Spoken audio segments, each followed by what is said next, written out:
everyone. Now in this session we are going to learn important terms in genetics. There are certain important terms that we have to understand today. So first term I would say it's a factor. First term we have to understand it's a factor. Factor means you can say it's an old name of gene. So side by side we have to understand the factor and gene. So factor and gene, they are like same. Gene is the gene is a new name of that thing, and this is the old name of the gene. So आप उसको बोल सकते हो this is the old name of gene, and it was given by Mendel. So basically now see, understand here. Mendel was very genius, and he was also much ahead of time. He discovered one factor that can transmit from one generation to the another generation. तब mitosis meiosis chromosomes का भी इतना ज़्यादा study नहीं हुआ था. उसके पहले ही उन्होंने फैक्टर ऐसा कोई चीज़ है ऑर्गेनिज्म में जो एक जनरेशन से दूसरे जनरेशन में पास होता है उस कैरेक्टर के लिए, ये उनको पहले से ही पता चल गया था. But unfortunately he did not know the term gene. So उन्होंने बोला it is called as a factor that can transmit from one generation to the another generation. So उन्होंने उसको नाम दिया था factor. Factor now we can define in a way that it's a unit of heredity, because it is responsible for the transmission of that character from generation to generation. So I would say it's a unit of heredity. It's a unit of heredity. Now remember guys, this is the old factor is the old name of gene, was given by Mendel. Now gene, अभी हमको पता है gene हम बहुत सारे पढ़ते time use करते हैं. Gene actually it's a segment, it's a छोटा सा segment present on DNA. So ये एक particular character के लिए responsible होता है. Like same वैसा ही है. It's a unit of heredity, but यहाँ हम बोलेंगे उसको you can say it's a physical and anatomical unit of heredity बोल सकते हैं हम उसको. Physical and functional unit of heredity, ये भी ठीक है. It's a functional and you can say physical unit of heredity. And this is a part, gene, which is present on a DNA at a particular point or particular segment. So it's a part of DNA बोल सकते हो आप, or part of DNA, or it is you can say present on DNA segment. Present on DNA segment. And DNA, as we already have seen, that DNA is a genetic material, and this actually, why it is called as genetic material, because it has a potential to transmit the character from one generation to the another generation. But how? Because of these genes. So genes are called as unit of heredity. Heredity का मतलब हम already genetics के first lecture में पढ़ा है. सो heredity अभी बता देती हूँ मैं. द कैरेक्टर्स जो एक जनरेशन से दूसरे जनरेशन में पास ऑन किए जाएंगे, that is the heredity. And genetics actually runs on two component, heredity and variation. So वो हम ऑलरेडी पढ़ चुके हैं. सो जीन, ये जो टर्म है that was given bye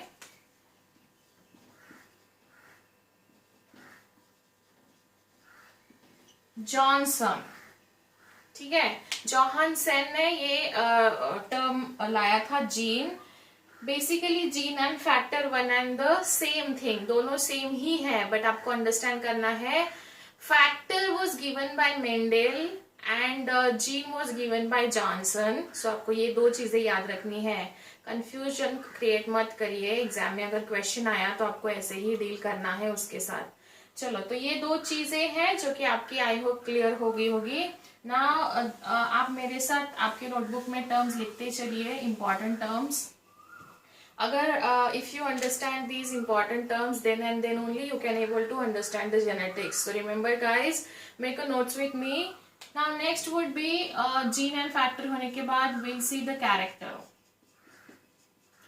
character मतलब it is a feature of the organism.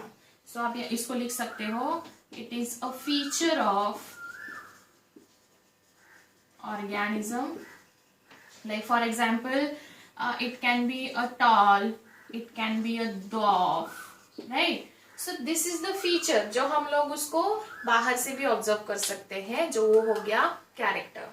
Now next would be you can say traits. Traits मतलब these are the inherited characters. Inherited, ये traits मतलब ये जो inherited character है, this is the inherited character and its detectable variant, and at its detectable variant. जैसे for example हम यहाँ लिख सकते हैं stem, sorry the you can say height of stem. Height of stem, this is the trait, height of stem. But character क्या होगा? Tall और dwarf. Height of stem, either it can be a tall और it can be a dwarf. समझ में आ रहा है आपको? So height of stem would be a trait, और वो ट्रेट को रिस्पेक्टिवली जो उसके फीचर्स होंगे, that would be a tall और dwarf. These are the feature of organism. ठीक है, कंफ्यूजन क्रिएट मत करिए. जब हमने 7 पेयर्स ऑफ कॉन्ट्रास्टिंग कैरेक्टर भी बनाए थे, तब भी हमने इधर ट्रेट लिखा था एंड आगे कैरेक्टर्स लिखे थे. आप नोटबुक खोल के देखिए या वो वापस वो लिंक पे जाके देखिए, यही आपने पढ़ा है. Okay, so characters and traits clear हो गया होगा. तो now will discuss the alleles. We'll discuss the alleles. Alleles means it's a multiple form of gene. ठीक है, मल्टीपल फॉर्म ऑफ जीन मतलब हमने लाइक आपने अभी पढ़ा होगा capital T and small t. सो ये पेयर में हो गया. इवन आपने Y एंड Y भी पढ़ा है 7 पेयर्स ऑफ कंट्रास्टिंग कैरेक्टर्स में, yellow round. So now this is a one gene and this is another gene and they have respective features for themselves. So now alleles means more than 2 forms of genes, or you can say it's the alternate forms of gene or alternative forms of genes. It's a alternate forms of genes. जैसे we have a 46 chromosome. But then अगर आपको ये 2n हो जाएगा, if you want to consider this as a n, so हम 23 consider करते हैं. And अगर आपको 46 का पेयर अगर होगा तो हम बोलते हैं ना 22 pairs are for the autosomes, 22 pairs are for the autosome and 1 pair is a sex chromosome. कुछ याद आया? ये हम जनरली क्लासरूम में भी बोलते थे. तो 22 पेयर्स के ऑटोसोम्स होंगे. सो पेयर्स में होते हैं, मतलब एक gene. Now here this capital T would be represented itself in the dominant form and this small t would be also representing itself in the recessive form. So बस उसके जो डोमिनेंस या रेसेसिवनेस है उसमें फर्क पड़ेगा, but these are the genes with the respective characters and traits. So alleles, alternative forms of gene or alternate forms of gene, and this it is also called as allelomorphs. This is also called as allelomorphs, and this term was given by Batson. This term was given by Batson. So यहाँ तक हमने बहुत सारी terms पढ़ी, but at the same time हम ये अभी 3rd या 4th साइंटिस्ट के बारे में हम पढ़ रहे हैं अभी. तो मेरा एक रिक्वेस्ट है आपसे, साइंटिस्ट के नोट्स, साइंटिस्ट के नाम के नोट्स भी आप बना के रखिए, सो दैट नीट में अगर स्ट्रेट फॉरवर्ड क्वेश्चन आया तो आपको बहुत इजी हो जाएगा. विद इन 5 और 10 सेकेंड आप उसको सॉल्व कर सकते हो. सो टर्म्स के साथ साथ साइंटिस्ट के नामों का भी लिस्ट बनाते चलिए. Okay, so alleles also done. Now we'll see homozygous. What is the meaning of homozygous and what is the meaning of heterozygous? दोनों साथ साथ ही पढ़ लेते हैं. So now homo हमने हमेशा पढ़ा है. homo stands for same and zygous मतलब zygote ही होगा. So homo stands for same homozygous condition and hetero stands for different. Okay, so same and different यहाँ समझ में आ गया, बाकी तो बचा हुआ वर्ड जो है वो सेम ही है आगे. So now we have to understand what is the meaning of same in terms of which thing or which character. Like for example, अगर मेरे पास कैपिटल T है और कैपिटल T है और मेरे पास ये स्मॉल t है, स्मॉल t है. अभी हम ये जो टर्म्स है ये सिंपली टॉल एंड ड्वार्फ के फॉर्म में पढ़ेंगे, बिकॉज टॉल एंड ड्वार्फ ये जेनेटिक्स में याद रखना थोड़ा इजी हो जाता है, तो ये मैं इजी एग्जांपल के साथ आपको लर्न करवा रही हूँ. So same means like see capital T जैसा एक कैपिटल टी है, स्मॉल टी जैसा स्मॉल टी है. इसका मतलब ये है कि ये दोनों भी they are exactly you can say identical with each other. और जब ऐसा कंडीशन होता है सो उसको होमोजाइगोस बोला जाता है. सो this is the homozygous condition. Capital T उसके जैसा capital T and small T है कि नहीं. ओके, अभी हेटेरोजाइगस मतलब क्या. अभी मैं यहाँ कैपिटल टी और कैपिटल टी लिख सकती हूँ क्या? नहीं, I can not able to write capital T and capital T in terms of heterozygosity. Instead of that, I can able to write T and T लिख सकती हूँ मैं, both are different. So यहाँ मैंने different लिखा है, तो the gametes or the combination of these gametes should be different. That is the meaning of heterozygous. So यहाँ मैं ऐसा लिख सकती हूँ, यहाँ मैं ऐसा भी नहीं लिख सकती हूँ, ना ही मैं यहाँ कैपिटल लिख सकती हूँ. So this is the heterozygous condition. Hetero means both are different. ये कैपिटल है, ये स्मॉल है, ये दोनों सेम थे यहाँ. ठीक है, समझ में आया आपको. अभी बस मैं बिल्कुल बेसिक फॉर्म में इसके मतलब समझा रही हूँ. जब एक्चुअली हम मोनोहाइब्रिड एंड डाईहाइब्रिड क्रॉस पढ़ेंगे तब आपको ये चीजें कहाँ एक्चुअली प्रोसेस में इम्प्लीमेंट करी गई है वो समझ में आएगा. सो होमोजाइगस एंड हेटेरोजाइगस अगर समझ में आ गया होगा, so now we can go head with the you can say dominant and recessive trait. Dominant and recessive characters. Like in genetics part 2 we already have seen the 7 pairs of contrasting character. तो वहां हमने पढ़ा था अगर वो tall होगा, for example height of stem can be a tall or dwarf, but tall is represented as a capital letter, dwarf is represented like this. Okay, सो अभी इन दोनों में से जो डोमिनेंट कैरेक्टर है वो ये टी रहेगा. कैपिटल लेटर हमेशा डोमिनेंस से ही दिखाया जाता है. Where in case of recessive it would be shown as a small letters.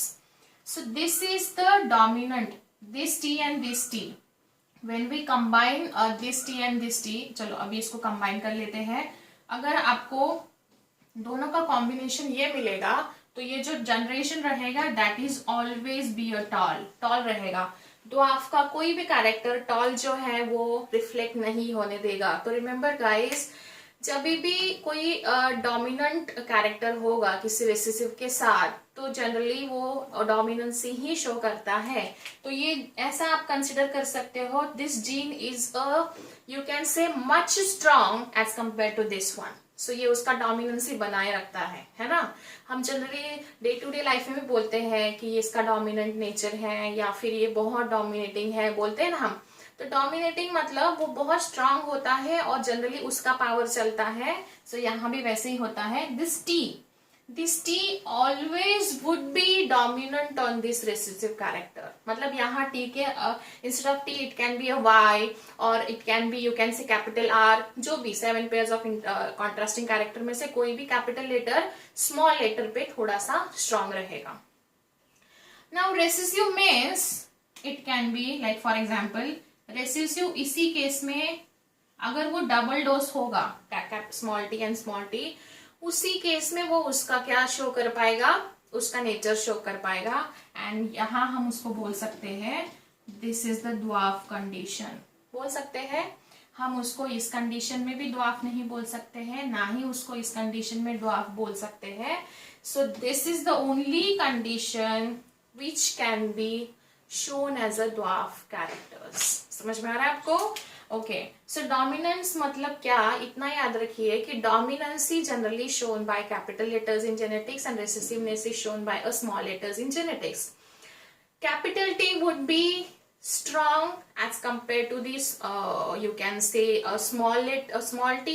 So ये जो जीन है ये strong रहेगा as compared to this one. ठीक है, तो ये हो गया capital T, sorry, dominant and recessive. Now next अभी हम पढ़ेंगे phenotype. Phenotype and genotype. Phenotype means you can say it is a external observable characters.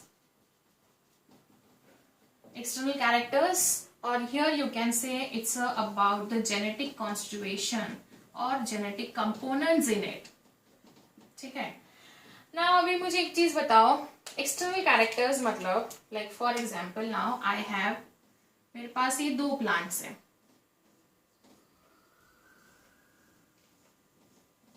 Okay, ये मेरे पास 2 प्लांट है, तो दोनों भी टॉल है, ऑलमोस्ट दोनों का मतलब हाइट सेम है, तो मैं इसको दोनों को टॉल कंसिडर कर सकती हूँ, राइट. बट अभी हमने पढ़ा dominant and recessive. Tall I can able to show it with the capital T और कैपिटल टी और capital T and small T. जब ये दोनों भी रहेगा तभी मैं उसको टॉल है ऐसा लिख पाऊंगी, right. But by looking at these 2 plants, can I able to say that कि ये प्लांट इसके वजह से टॉल है या इसके वजह से टॉल है. मैं यहाँ लिख सकती हूँ क्या ऐसा, लाइक जैसे ये टॉल है तो मैं उसको ऐसा लिखूँ क्या यहाँ कि ये 2 टीटी है इसके वजह से ये टॉल है या फिर इसके वजह से टॉल है. नहीं, हम by looking at any creature we cannot able to actually tell their genetic constitution or component in it which is responsible for that particular character. वैसे हम बस उसको ऐसा बोलेंगे कि हाँ ये टॉल है, बस देख के बोलेंगे टॉल है. तो फिनोटाइप मतलब एक्सटर्नल ऑब्जर्वेबल कैरेक्टर्स. सो हम इन दोनों को बोलेंगे ये दोनों भी टॉल है, ठीक है. But when it comes to the genotype, now these 2 plants are tall. तो जीनोटाइप मतलब क्या. Now in genotype we have to find out this is a tall, but this is a tall because of this 2 condition, homozygous dominant condition, and this is the tall that is because of this condition. तो genotype मतलब actually these 2 condition are denoted as a tall, हमको ये पता है, लेकिन मैं यहाँ ये नहीं लिख सकती हूँ because it is represented as a dwarf.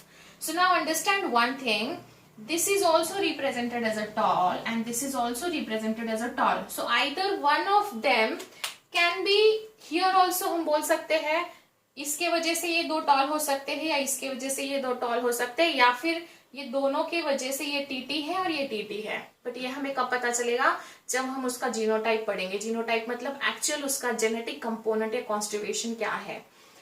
So yes, phenotype मतलब बाहर का कैरेक्टरिस्टिक ऑब्जर्व करके उसको वो कैरेक्टर को नाम देना, एंड जीनोटाइप मतलब वो किसके वजह से है, जीन लेवल पे स्टडी करना, दैट इज द जीनोटाइप. ठीक है. अभी जब हम मोनोहाइब्रिड डाइहाइब्रिड क्रॉस पढ़ेंगे तब आपको एक चीज समझनी है, हम जीनोटाइप रेशियो भी लिखेंगे और फिनोटाइप रेशियो भी लिखेंगे, तब आपकी चीजें और ज्यादा अच्छे से क्लियर हो जाएगी. ओके, सो नाउ अभी हम पढ़ेंगे filial generation. Filial generation, so basically filial generation means इसमें 2 टाइप होते हैं, filial generation 1, filial generation 1 and filial generation 2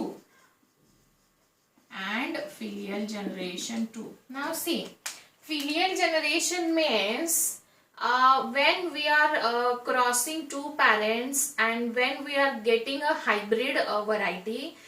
तो पहले जनरेशन में हाइब्रिड वैरायटी मिलेगा. For example when we have to cross a tall and dwarf, so capital T, small t, gamete would be formed here and this is the TT.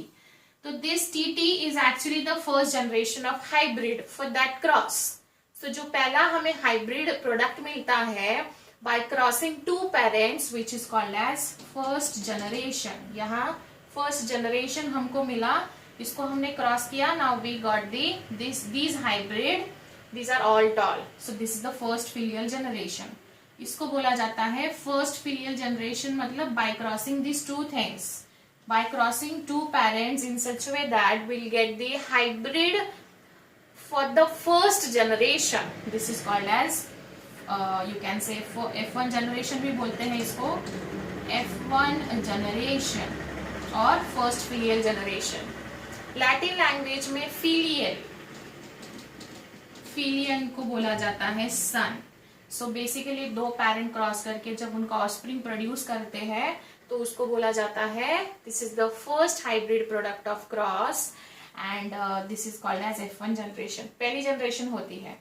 जब आगे जाके in next generation F2 generation, in F2 generation we don't have to involve the parents को हम involve नहीं करेंगे, but without involvement of parent, rather we take the help from this F1 generation, we produce the gametes, and with the help of these gametes we actually have to perform the selfing होता है.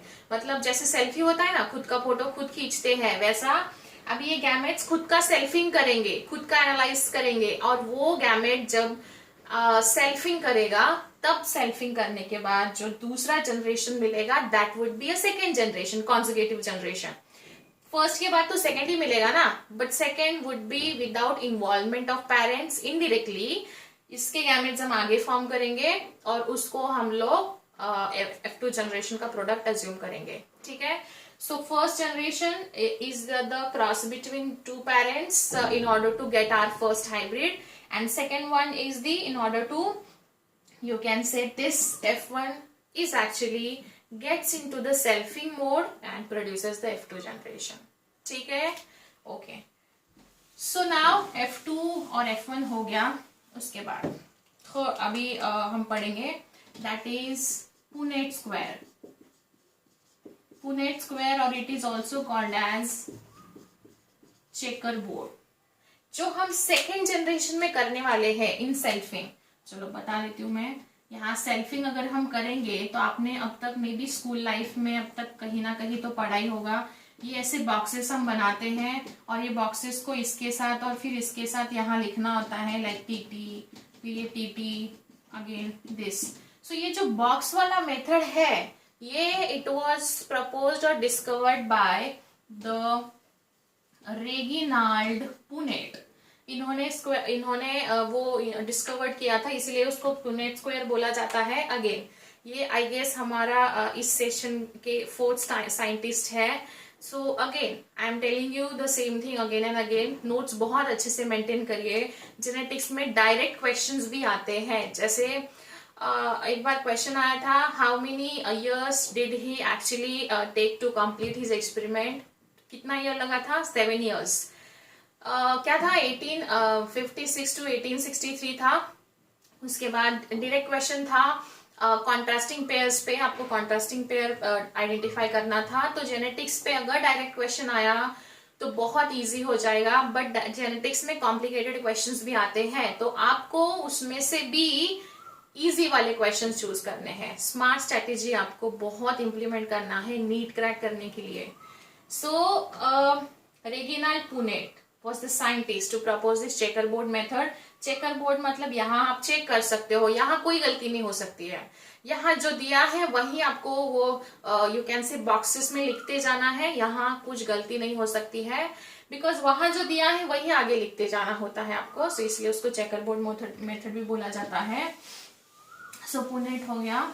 उसके बाद अभी हम पढ़ेंगे monohybrid. ठीक है. Monohybrid मतलब क्या? इसमें हम we have to only consider the one pair of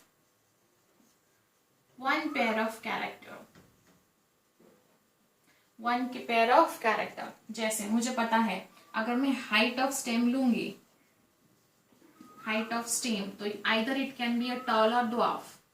So, मैं by taking this single example, I have to perform the monohybrid cross. Monohybrid cross में बस एक पेयर के साथ उसको डील करूंगी. Like for example, again, TT, here is T, and this is T. तो मुझे पता है कि मुझे बस एक ही पेयर के साथ डील करना है, ठीक है। मोनो मीन्स वन, एक ही हाइब्रिड मुझे मिलने वाला है, ठीक है। But then when it comes to a di hybrid, जब ये डाई हाइब्रिड हो जाएगा, di hybrid, di means two, now I have to think two pair simultaneously. तो या तो मैं क्या कर सकती हूँ, yellow round and green wrinkle कर सकती हूँ, yellow round and green wrinkle, समझ में आ रहा है आपको। फिर मैं ऐसा क्रॉस कर सकती हूँ। तो यहाँ मैंने कौन से पेयर है, यहाँ मेरे पास इधर डोमिनेंट पेयर है और इधर उसी के ही रेसेसिव पेयर्स है कि नहीं। तो यहाँ मैंने कितने कैरेक्टर कंसीडर किए, 2 कैरेक्टर कंसीडर किए, because it's a di hybrid ratio, di means 2। एंड ये जो डाई हाइब्रिड है, अभी इसका जब आगे हम क्रॉस करेंगे, we'll have to see di hybrid in detail later on. बट यहाँ याद रखिए, यहाँ मैंने 2 पेयर्स कंसिडर किए हैं, yellow green, round and wrinkled, ठीक है। तो यहाँ ऐसा है, यहाँ आपको डोमिनेंट लिखना है, क्रॉस के इधर डोमिनेंसी शो होगा, क्रॉस के उधर रिसेसिव कैरेक्टर्स आएगा, जो भी रिस्पेक्टिव डोमिनेंट का कैरेक्टर उधर होगा, ठीक है। समझ में आया? ओके, सो ये था डाई हाइब्रिड क्रॉस। उसके बाद इमस्कुलेशन का डेफिनेशन हमने पढ़ा है। इमस्कुलेशन कौन बताएगा definition? It's a removal of male, you can से male reproductive part before antithesis, ठीक है। So it's a removal of male reproductive part. कौन सा होता है मेल रिप्रोडक्टिव पार्ट? ऑब्वियसली उसको एंथर निकाल देंगे या फिर पोलन ग्रेन्स निकाल दिए जाए, पोलन ग्रेन्स नहीं सॉरी एंथर्स निकाल दिया जाएगा या फिर एंड्रोशियम निकाल दिया जाएगा बिफोर एंथेसिस। एंथेसिस मतलब formation of pollen grain. Pollen grain form होने से पहले हम उसको निकाल देंगे, सो दैट वो खुद के फ्लावर को खुद पॉलिनेट ना करे। क्यों ना करे? बिकॉज हमको दूसरे फ्लावर से उसको पॉलिनेट करके हमें हाइब्रिड वैरायटी को ऑब्टेन करना है, इसलिए हम ये नहीं करेंगे। सो यस, ये कुछ ऐसी कंडीशंस थी, ये जो कुछ टर्म्स थे जो आपको याद रखने हैं। बहुत सारी टर्म्स हमने पढ़ ली, जैसे जैसे कोई नई टर्म्स आएंगी हम वापस उसके साथ डील करेंगे, लेकिन ये जो बेसिक टर्म्स है ये आपको थ्रू आउट जेनेटिक्स पढ़ते टाइम यूजफुल रहने वाली है। तो आई होप आपने नोट्स बनाए होंगे मेरे साथ और लिखा भी होगा। एंड इसके बाद हम एक्चुअल जेनेटिक्स की शुरुआत करेंगे। सो इसको अंडरस्टैंड करिए। If any doubt you can ask me and see you in next session. Thank you.